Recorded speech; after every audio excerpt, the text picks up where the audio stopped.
You feel this nervousness on the phone there? Sir, I've been trying to make an urgent phone call up there. Well, I don't think it's something I want to do on an overseas phone. You gotta make some phone calls. Hang up the phone. Prank caller. Prank caller. Ladies and gentlemen, welcome once again to Packernet After Dark. This is the call-in show of the Packernet Podcast Network. If you'd like to call in, if you'd like to participate in the show, please feel free to do so. The phone number here is 608-501-0718. New callers go directly to the front of the line. We don't have any new callers today, but we do have AA Ron. What's going on?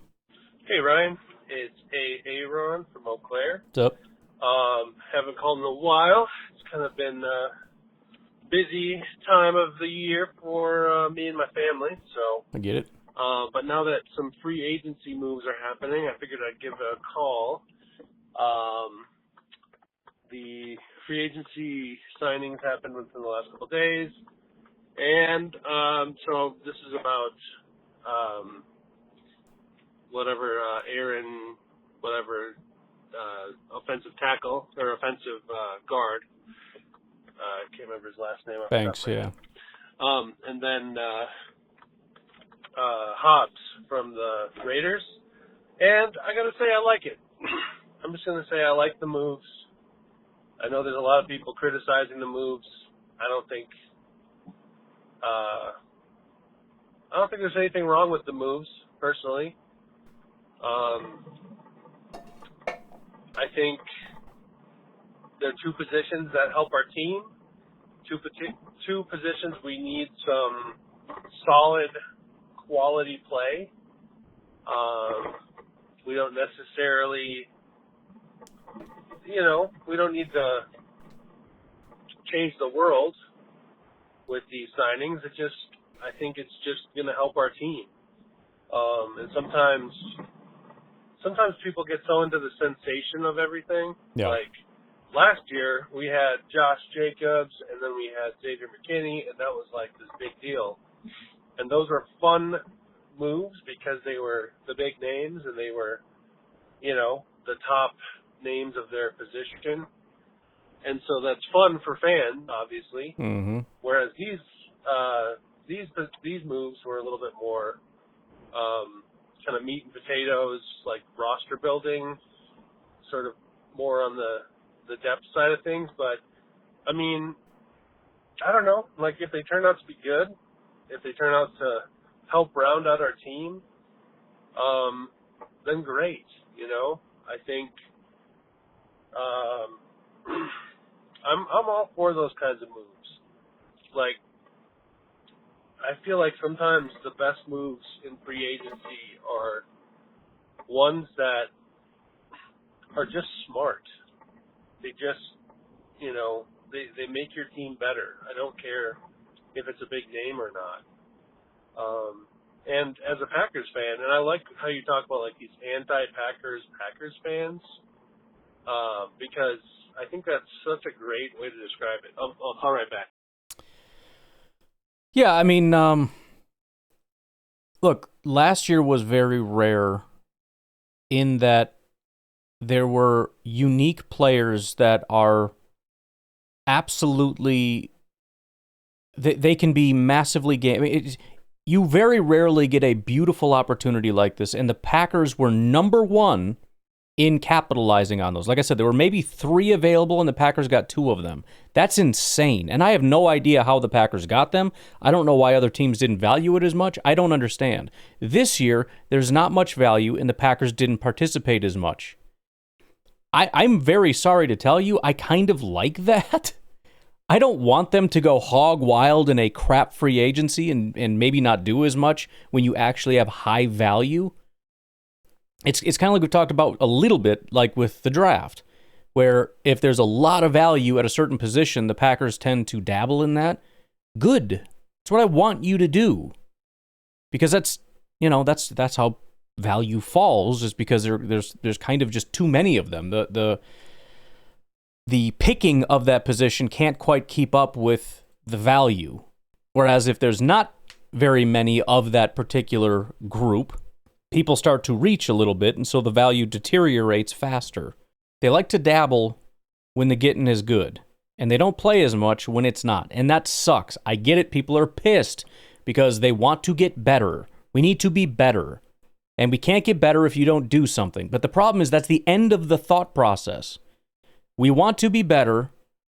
In order to get better, you have to, well, it's not necessarily true that you have to go do something, but let's just say that that's the only way you can get better, not that you can actually improve in-house, like, improve the quarterback play, the wide receiver play, the offensive line play, the pass rush, all that, like, fine. The only thing you can do is add better people.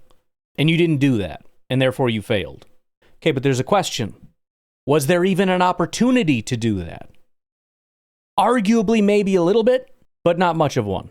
And my guess is they offered reasonable contracts to a very select few people, and those people ended up going other places, in part because the lack of value means the prices got pushed up higher than they should have been, and the Packers were less likely to do that, to participate in that. It's another reason to think that Trey Hendrickson probably won't come here, because people get desperate when there's not a lot of good options, and so the prices get high, and the Packers are less likely than other teams to push up.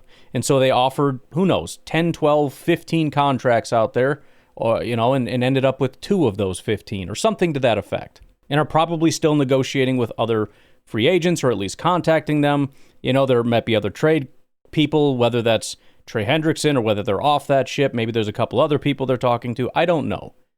But that's my assumption. And we were warned prior to free agency by Brian Gutekunst that it's not a very good free agent class, and so we'll see what we can do. But, he all but told us, please lower your expectations. But doesn't that make sense to you? When a very rare high-value position comes across the wire, you go all in. When very low when it's a feeding frenzy over low-value players, you don't play that game. And again, that sucks for this year. It's boring. It's not as fun. Everybody else is having fun. Everyone else is getting so much better, which isn't true, but I'm just going to say it is because everyone's celebrating. They're having fun, and the Bears are over there like cheering, and I wish I was cheering, and I never get to cheer, and oh man, I'm very sorry. Yeah. So you were talking in one of your podcasts about like anti-Packers fans that are like this.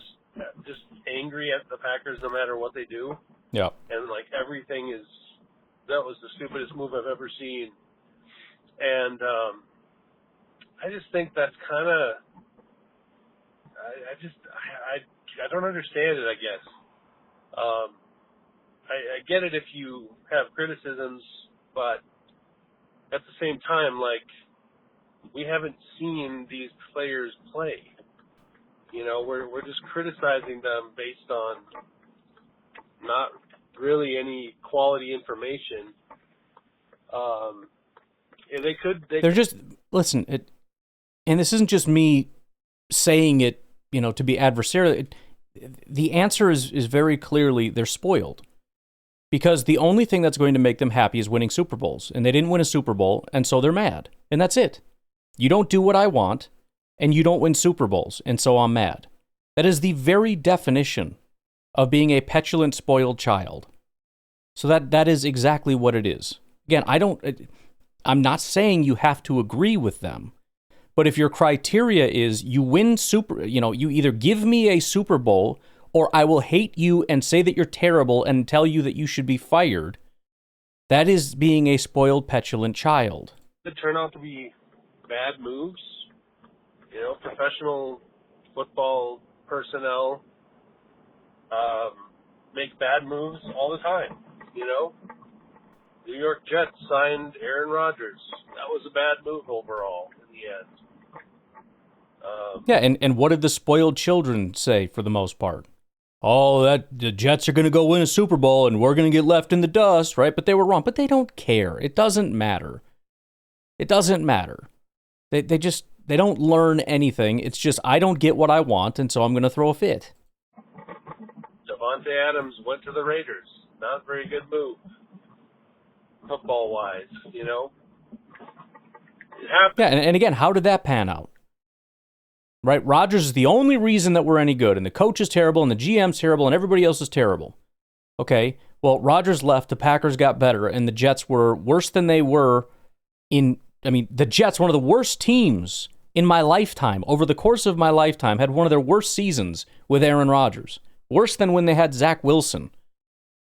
And Devontae, who is the only good thing outside of Aaron Rodgers on this team, and David Bakhtiari. Right, that's about it. Those are the only quality things. He leaves. Well, obviously Devontae is the only good thing that's here. Wait, what happened? What happened? What happened to the Raiders? Did the Raiders become contenders? No. We lost Devontae, we lost Rodgers. And in, 2023? We were pretty good. 2024, last year, was pretty bad. I feel like once Love got hurt, everything was off the rails, right? There was a moment of like, oh, things are really good, like in the middle. And then for whatever reason, at the very end, it just completely exploded.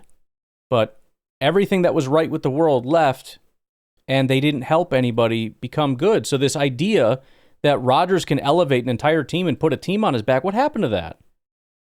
Well, why didn't he just put the Jets on his back and they just go get carried to the Super Bowl? I don't understand that, because I was told the Packers have been carried by Aaron Rodgers his entire time here. Why isn't he carrying these other teams? Why didn't he carry the Jets? Why isn't he going to carry this next team?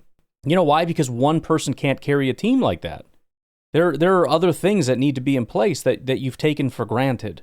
You need high-quality coaches. You need a high-quality organization that can actually provide some structure to an organization and to a locker room and to its players and to its coaching staff. Rodgers is a talented guy. He's a smart guy. It's not good enough. It's team sport. It's the ultimate team sport. You need a team. This isn't frickin' basketball. This isn't tennis or golf. It's football. They're always obsessed with that one thing. It's Rodgers that did everything. That one receiver would have won us a Super Bowl. That one free agent would have made the difference between Gutekunst being an idiot and Gutekunst being a genius, between us not even having a winning record and us winning a Super Bowl. It's such complete and utter nonsense. It happens all the time. So, anyways, I have no problem with it. I love these smart signings because, to me, it's just fun to learn about these players. And I really like kind of getting into the roster building aspect of the team and maybe getting a little more nuanced about it, which is why I like your podcast and all the different metrics that you use. But anyways, so yeah, I like it. It would be nice if they could add some D-line, maybe some linebackers, maybe a receiver in free agency. And I don't care if they're like necessarily the big names either. Like, if they just made a couple more signings like the ones they just made that are just like a DL play, a defensive lineman that's just solid, I'd be really happy with that. If they just got a receiver that's just solid, I'd be really happy with that. So, yeah, because they have a lot of skill. They have a lot of talent. They have a lot of speed at certain, like especially Christian Watson. But I think they just need solid. I think they need solid at a few different positions. All right, that's all I got. Yeah, it depends. Again, I don't know how many solid players there are left. There might be a handful. I haven't looked. Obviously, a few more have been picked up today, and I haven't gone back through the list. Might do that for tomorrow's podcast just real quick and see what's out there. There might be one or two that could possibly set a little bit of a floor. Like if there's a position where we complete, like maybe defensive tackle or even edge, I think is a pretty fast drop off. So if you can just, again, not even be good, but just kind of set a floor of some kind or run defense, anything. Maybe, but I don't know. I don't know who is left, and then of those, I'd mentioned, what was it, Fowler, that potentially could be a guy for very limited situations. Maybe, I don't know. I'm not even really saying I like the moves that they made, but I guess I get it. I think I would be much happier with the Banks contract if it was for less money, but they obviously paid him because they think he's good, which makes me scared because that reminds me of Billy Turner, where it's like, I don't necessarily mind that you did it, but it's very obvious to me that you think he's very good, and I think you're just wrong about that. I hope I'm wrong, but we'll see. But either way, it does make our offensive line better. So, again, it's Banks over Myers is essentially what we're doing. And then, by the way, the argument, well, what do you care? It's not your money, is a stupid argument because the way you build a football team is through value. It's you want a low cost for value. That's why draft picks are so valuable. Bad teams have a very poor cost to talent ratio. You want to have a very good cost to talent ratio so that everybody, when they spend all of their money, when you apply the cost to talent ratio, your talent is higher, right? So the idea that it's not your money, why do you care, is a really stupid argument, and if you use it, you should stop it. It's a terrible argument. As far as the Hobbs thing, I think that's a little bit better because it's similar in setting a floor, and he kind of got paid more like a floor-setting player. I kind of view him as being about as good, hopefully a little better than Keyshawn. I'm fine with Keyshawn, and I see him as playing a role, specifically in the slot. Again, people are trying to push him outside, and then you look at all the highlights from the people that say he's going to play outside, and what is it? It's run defense. Okay, well, I'm not putting a run-defending corner on the boundary. I'm putting him in the slot. But, all right, let's take our first break. We'll be right back with Beer Cheese Benny. Ryan, Beer Cheese Benny here. Listen, I am so sick of the whining, the freaking bitching and moaning from Packernet. Now, listen, I do it too, okay? I was telling you, do something. But now you have a group that actually did something, right? I mean, he did something last year too. Let's not forget about that. It was ridiculous. But now he does something and they're like, I wanted you to do something. And then come to find out, it's barely any hit against the cap. And I don't know why. Let me check the rest of this call by myself and see if there's anything that we can hear a little bit better. But let me just say in the meantime that what you're saying is exactly right because, again, I'm not hearing a lot of specifics from people. The problem is I want you to do something, do anything. Okay, he did. Yeah, but I want you to do something else because that's not good enough. Okay, the problem is the odds that he was able to do anything that was quote-unquote good enough are very low. There's only two options. Number one, there's nothing that they could have done to make you happy because there are no big splash players.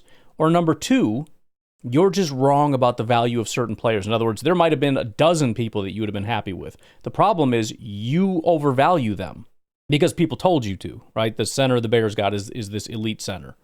He's fine, but again, pass blocking is not very good. Packers were probably never going to sign that guy because they care way too much about pass blocking, and he's a pure run blocker, and that's not the Packers' style. Any one of the Eagles' defensive linemen, I'm guessing, would have made a lot of people very happy. And I would have been kind of happy. But again, the defensive lineman, I think, was a fluke.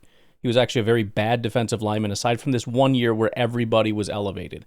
I have a sneaking suspicion, based on having seen this for a long time, that he's going to fall off. Sweat is a good, not great pass rusher, which is fine. I mean, that's again, I'd be fine with a good, not great pass rusher. It's potentially better than anybody we have if Rashawn kind of replicates what he did last year. So I'm not opposed to it. But I think there's a false idea that he is actually this one of the better pass rushers in football, which is just very untrue. You got like your top tier, you got like second tier. He'd probably be closer to third tier, however you want to split up the tiers. But just kind of to illustrate to you where he is in my mind, you've got the premier guys, you've got the not quite premier but very good guys, and then you've got the solid pass rushers. And he'd probably be closer into that tier, which is why he got paid like that. It's kind of hard to hear the rest, so I'll just kind of tell you, I guess, some of the other parts. One of them is calm down because something else might get done, which is another true point. Not done yet, okay? And it was one of the guys that was arguing with me is, well, he could have got X, Y, and Z, and one of them was still available. It was Asante Samuel. Now, I don't like Asante Samuel, but apparently that would have made this person happy. It's like, well, he's still out there. So I don't know why you're mad that he didn't get Asante Samuel when he might. I mean, I don't think he's going to, because I don't think he's very good, and we already got a corner. But it's just it's if there's still people out there that you like, I don't know why, but if there are, then just wait. Just see what happens. Find out where they go. And just calm the frig down. But that's about all I could hear, Beer Cheese. So I see you calling a little bit later, but whatever you were using to call, let's use something else. Omar, what's going on, man? What's going on? It's Omar the Firefighter. How y'all doing? Just calling because I saw that basically it ain't no wide receivers for the most part. They're all gone. Even the washed up ones seem to be signing. Yeah. But I saw that Hopkins signed a $5 million deal with the Ravens, that it can go up to $6 million with incentives. And I'm like, for that amount of money, because the person I said that Hammy Brown he got $10 million a year. So I said, for $5 million, we can get that same contract to Cooper, or maybe less, who knows? But we can get that same contract to Cooper, and I wouldn't be mad. And basically be like, he could take, you know what I'm saying, he could hold the spot down until somebody, comes back from injury, not based off of speed, but just in general. And we still draft some rookies, and if the rookies play to his level or close, you know what I'm saying, then we can cut him at the end of preseason, Yeah. But he could take Dobbs' place. You could trade Dobbs probably, and I could see him at Dobbs. I mean, I don't, I feel like that'd be close if he don't get hurt, because I think they say he was hurt last year a little bit, so that's why he didn't play as well. So I'm down with that, but we need to get at least a body that could play. You know what I'm saying? Because right now it look like we just gonna say, well, let's get some rookies, and like I said, it's about 3 maybe receivers. It got some underrated people too, so you never know, but it's just not a deep class like it normally be. Normally it'd be like 3 first-round wide receivers and, 3 to 5, and this year it's like you might got 1 first-rounder, maybe 2, at the end, and it's not that deep. And then I look at if the ones that should go in the second round, it's like some teams, only 2 or 3 of them, and it's some teams that need receivers to pick ahead of us. So I don't even know if they get to, like, the Patriots. The Patriots is definitely going to pick a wide receiver in the second round, I think, if they don't get one in the first. So whoever is left over that's probably worth starting is going to get picked there. So it's going to be tough for us to get in. I don't want to roll the dice. So I at least want to have somebody that's could hold it down for a year, and then we draft next year, go hard in the paint for next year. But I know the defensive ends are deep in this draft class. So even though I'm kind of mad we hadn't did anything, and basically almost all the people that could be a plus star. I think 3 minutes got him. Real quick before we get to part 2. I think there's a few more wide receivers than you're mentioning. Maybe not quite in our range, because Tedero and McMillan is a part of that. But you got McMillan, and then you got Matthew Golden, who, as I said today, yesterday, whatever, is moving up pretty rapidly. So I think he could end up going probably before we pick. I think Luther Burden and Emeka Ibuka are falling also pretty rapid. I mean, Luther Burden was supposed to be gone long before us. He's currently at 28, and then Ibuka is at 29. But that would be 4, probably first round. And then second round is tough because there's technically 3 with Ayo Manor, Trey Harris, and Jaden Higgins. But I think you could possibly say Jack Best, Jalen Noel, Isaiah Bond, and Jalen Royals are potentially could be second round picks. I don't know. And then there's a question of which one are the Packers actually interested in, right? Tedero McMillan probably, but he's gone. Matthew Golden, maybe. I think he probably does provide you a speed threat. He's probably gone. Luther Burden and Emeka Ibuka, I think, are probably more just slot guys, and so I don't think they'd be as interested. And then you got the second round guys. Again, I like Trey Harris. I don't know if the Packers would be as interested. I like Manor. Jaden Higgins, I think most people like. I think the three of them are very similar in a lot of ways, but Higgins has got the real solid hands, the real low drop rate. Jack Besh feels like there's one Jack Besh, I don't know why, in every draft class that just, he's really popular with a lot of people. He seems to be a great fit, just a good football player, and Packers never pick him, which, again, not that surprising. There's 32 teams. If we're talking, there's been a Jack Besh the last 3 years. Makes sense, but just doesn't seem to pan out. So it feels like the second round makes more sense. Second, possibly third round, depending on where these guys fall, just based on which ones would be probably better picks for the Packers, where the Packers might be picking. But like you said, there's also going to be some guys that might be interested more so than the Packers earlier on. And that's, again, which ones do the Packers actually like? Do they like Trey Harris? Probably not. Again, I do. I don't give a crap about his 40 time. I've watched the guy play and just sail past people. That guy's got some Jordy Nelson deep speed, that kind of tricky. He's not that fast. And then once you get to 30, 40 yards out, the guy's huffing it, trying to keep up with him, and he's just gliding through the air. But yeah, I get your overall point in terms of it feels like we got to do something. The only thing I can think is, if you get one of those veteran guys, whoever it might be, you're kind of committing to that being your solution, which is sort of the problem. Now, if you don't do anything in free agency and the draft, now it's a real big problem, because at least you had a solution before. But, if you get DeAndre Hopkins, like you said, you could potentially cut him, but I don't think you're going to cut him. And so if you maybe draft somebody, maybe they'll play. I don't know. But, I think at this point, I think the better solution probably is a rookie. And you can't say that about a lot of positions, but for wide receiver especially, where these guys do come into the league and start and have a lot of talent, more so than pretty much any other position, I think you are able to at least hope for that a little bit more than some other positions. But yeah, wide receiver and edge. Wide receivers become the main focus. I'm a little confused by it, because edge was always our biggest issue. We didn't address it, and now everybody's like, oh, dude, wide receiver became our biggest issue. Like, wait a minute. How did we fix edge? I don't understand. How do we fix our pass rush in any capacity? I still think that's our biggest issue. But yeah, there's still a question of, okay, what are we going to do about wide receiver? Just like there's a question of what are we going to do about edge? Just like there's a question of what are we going to do at defensive tackle? All right, I saw a Packer superfan on X yesterday saying if we don't get a wide receiver in the first 2 rounds, I'm out on Goot, which I understand, except for the part of, okay, what about edge? Like, what if we do get a wide receiver but we don't get an edge? Are you out on Goot then? Because that might be a bigger issue. What if we don't address defensive tackle in the first 2 rounds? We can't address all of our biggest needs in the first 2 rounds is kind of the point.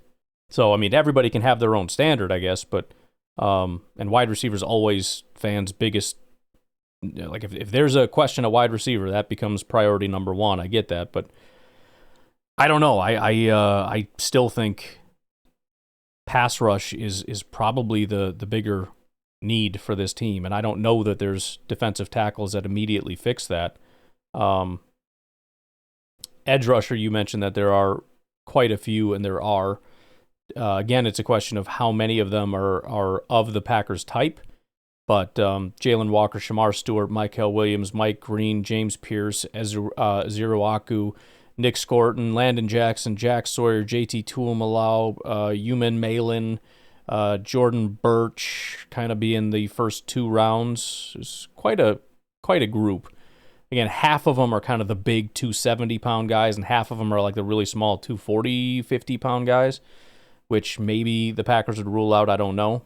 But there seem to be more options. I think my biggest concern might be defensive tackle, because if you want it fixed, the prospects of them fixing that are, in my opinion, kind of low. Mason Graham's gone. Kenneth Grant and Walter Nolan might be gone. Derek Harmon, I have big questions about. And then you got 2 to 3 more in the second round, possibly. And, some of these guys are like nose tackles. So I don't know the odds we're going to be getting any help at defensive tackle. And I know there's more than 2 rounds. I'm just trying to think realistically about, how rapidly the odds plummet that this is going to be a high-level starter. We're not talking about depth. We're not talking about floor setters here. We're talking about pass rushers that are going to affect the quarterback at a high rate. We're talking about wide receivers that are not just like another Dontavian Wicks. We're looking for somebody presumably better than that. And I know when I looked into this, like defensive tackle is one of the worst at trying to find people like outside of the first round. The quality drops off shockingly fast. I don't know if that's held up. That was several years ago, but that's one where it's bad. And I'll tell you what, we got 2 more from Omar here, so let's just take a break. Sorry about that, Omar, and then we'll get to part 2 and 3.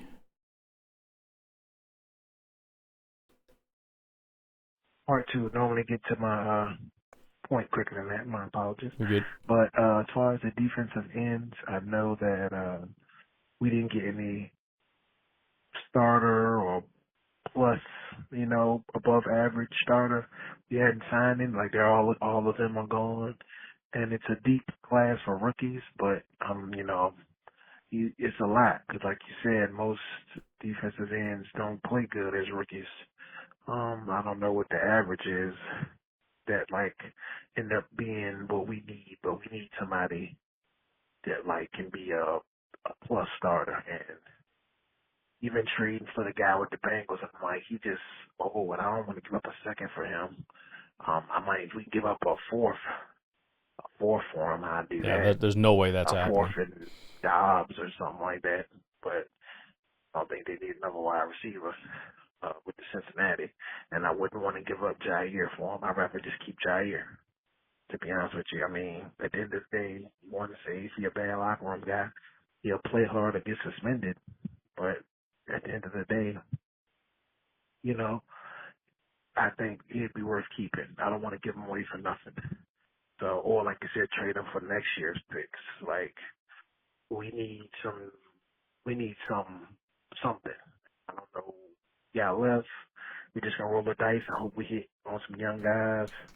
So I understand, if we probably what I'm thinking is if they don't have an impact starter where we pick that wide receiver or cornerback, like if the number 1 cornerback that we want is gone, and if a receiver is gone that we could use at that spot, I wouldn't be mad at just trading down, getting some more picks, getting another 2nd round, 3rd round pick, trade down or something.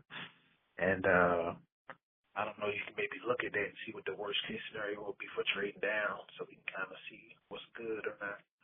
But, that way we can get a wide receiver in a second and then get a cornerback or a defensive end, kind of double dip in the impact rounds and then maybe get people who, I know we normally hit up the Senior Bowl, people who did good at the Senior Bowl, or some underrated people, somebody who maybe was injured this year but played great the year before. Matter of fact, that's something you could do.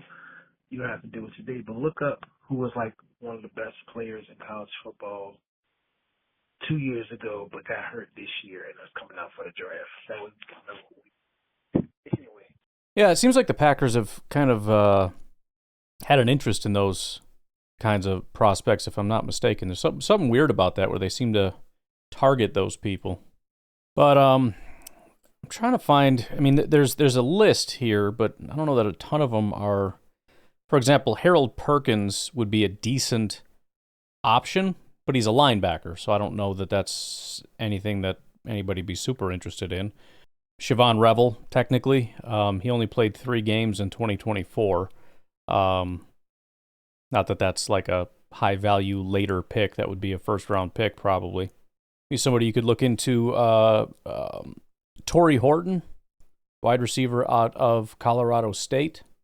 Aside from kind of digging through everybody, it's about the best I can come up with for right now to check out. So, and he was pretty consistently good for about 3 straight years, including the handful of games he played in 2024. But still, that's probably a thing that is going to push him down the boards. Whereas if he had, had a 1,100, 1,200 yard season like the last 2 years, He might be a little bit more well-known. Some of these guys probably fly under the radar, so definitely check that guy out. I think he's, like a 4th-round prospect somewhere in there? I kind of lost him.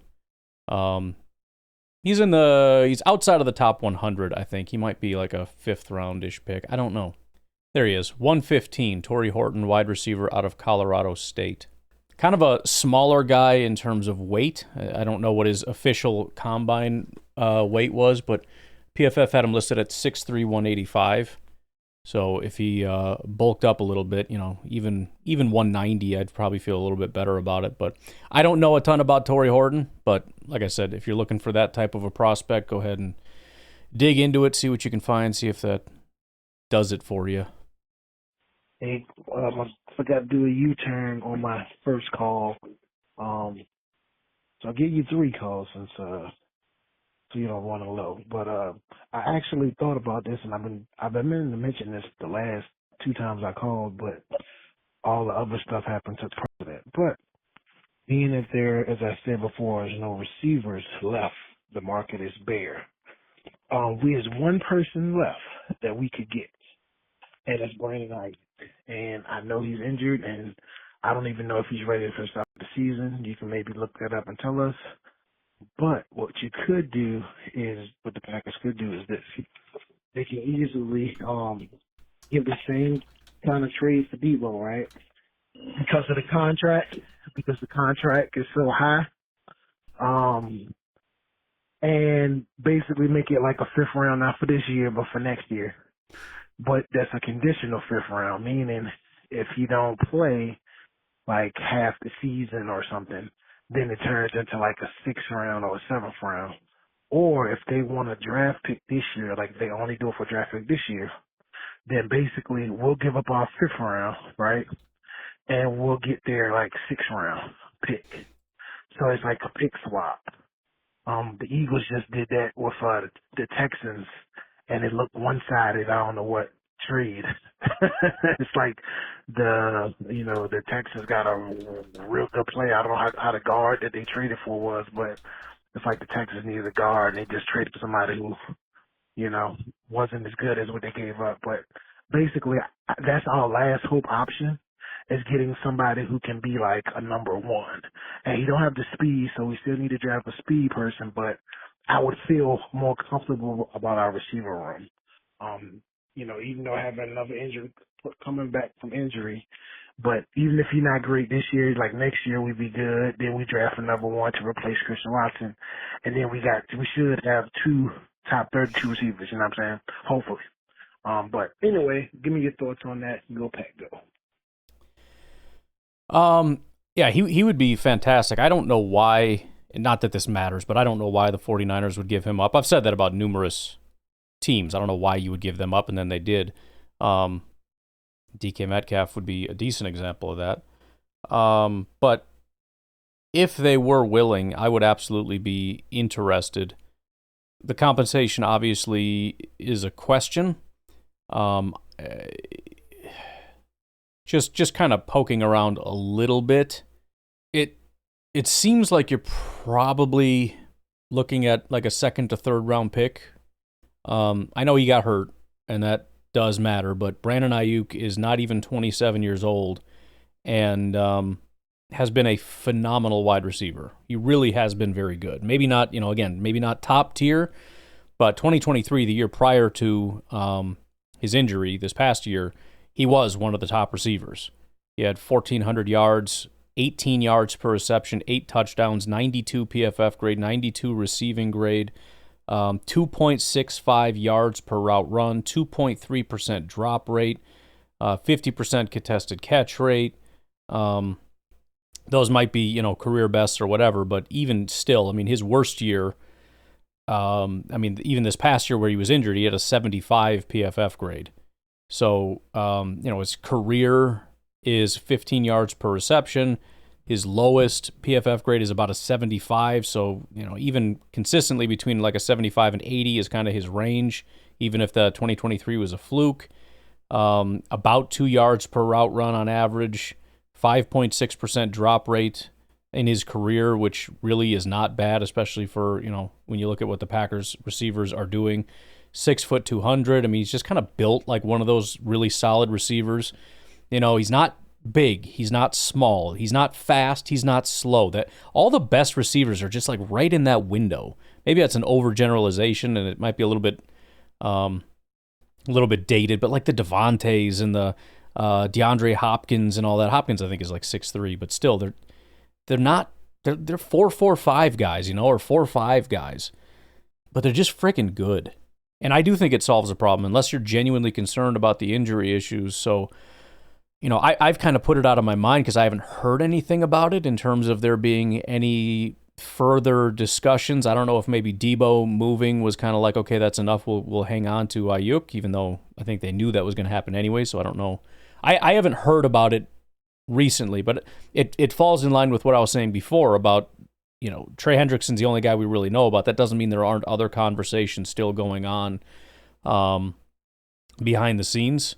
A lot of times things don't really get leaked unless they want it to, and it's very possible that there's several players where it's like, I don't want the player to find out we're talking about them. You know what I mean?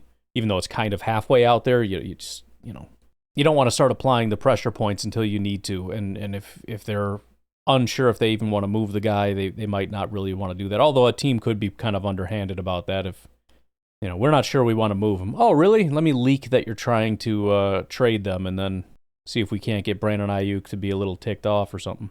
But, yeah, I don't know. We'll see. It would be nice. Listen, there are a lot of really good football players out there, and that's where the market is. It's in the trades. It's just a question of, can you find somebody that they're willing to move? I don't understand why some of these guys would move, but yeah, if Trey Hendrickson will move, Ayuk is a Packers guy. I think they were interested in him in the draft, if I'm not mistaken, but he went, I think, a little before the Packers were picking. If I'm not, I think there's a handful of guys I know they were interested in that they missed out on, and I thought he was one of them. Him, Jefferson, and then I know there was that one guy in the 4th round several years ago or whatever that just through like deduction can kind of figure out that they were interested in him. But the fact that he's young, the fact that it's a high tier player and all that stuff feels like a Packers thing to do. And like you said, you probably still need a speed threat, but I just think that's easier to get. You know what I mean? Like, getting a good speed threat is hard, but getting someone that can just run fast, if you need a guy to run fast, just to open things up for guys like Jaden Reed and Brandon Ayuk and Dontavian Wicks and Tucker Kraft, it's not hard to find. Just go get a freaking track star that can't catch. Who cares? Find a corner that's fast and convert them. Like, we won't throw to you, just run. It's like Jeff Janis. His job was to just run in a straight line. Occasionally we'll throw it at you to draw a penalty, but that's about it. Just that's back when 4.41 was fast. Jeff Janis, I think, was like a 4.41 guy. Like, he can fly.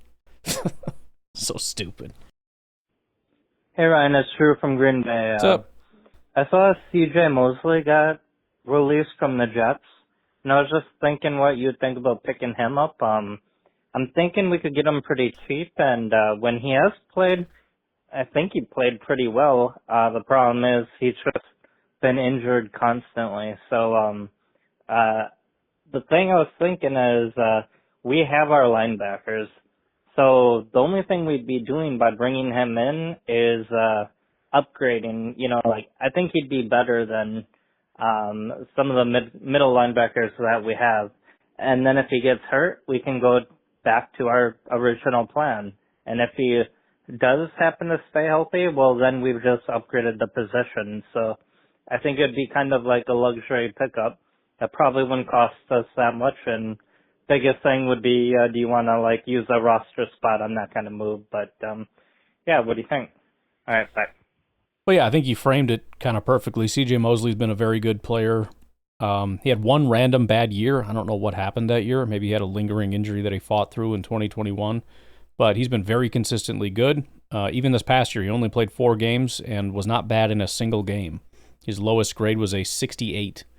And he had good run defense grades in 3 of the 4 games, 65 in his worst run defense.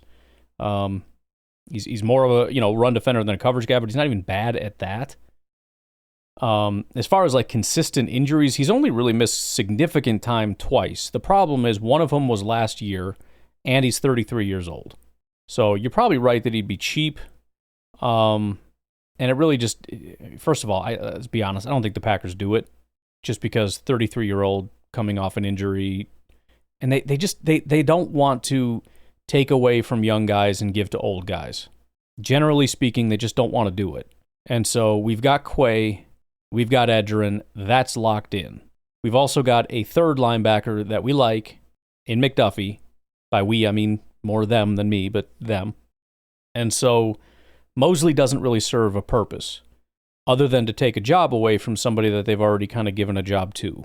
Because again, you pay Mosley, he's got to start. And so now you take a guy that you kind of want to start and you say, well, actually, we decided you're going to be a backup unless he gets hurt and then you can start again. I think it's linebacker something they address in the draft and undrafted free agency. They just try to build out sort of the depth more so than try to find a starter. Because I think even in situations where if it made more sense, say we didn't have McDuffie and you say, hey, you could be that third guy, which again, I would rather have Mosley than McDuffie, to be clear, but I'm not talking about me, I'm talking about the Packers. Even in situations where it did make more sense and you needed a guy, I don't think the Packers would do it. So, I mean, I would be fine with it. I mean, I'd be looking at it going, dude, Mosley's solid if he can stay healthy, and Edgerrin's a freak, and I think Mosley helps Edgerrin, and Quay, if we can just isolate him to just do what he does, get him out of that, maybe give Mosley the middle linebacker spot instead of Quay, put Quay where he's at his best, strong side, or whatever you want to do, put Edgerrin at weak side, however you see it working out. I know they like Quay at Mike, but you could have a really good group of linebackers, and then worst case scenario, Mosley goes down, and that's my thought process, so I would be okay with it, especially for a dirt cheap contract. I'm just saying I would be stunned if the Packers did it, but yeah, that if they did, that would be my assessment of it. Sweet, I think we got better at linebacker, and we're not taking a job away from somebody that I would be upset, got their job taken away. But all right, I'm gonna get out of here. The GM thing is still open, by the way. I'm hoping that by the time you hear this, it won't be. But reach out if you're interested. We've currently got 19 people. Again, the plan is going to be just having 32 GMs. You guys fight over free agents and trade candidates. See what your team can end up with. We'll maybe have some votes on who had the best team. And should be fun. And yes, I'm going to use it to make a point, but that doesn't mean we can't still have some fun. All right, have a good night. I'll talk to you tomorrow. Have a good one. Bye-bye.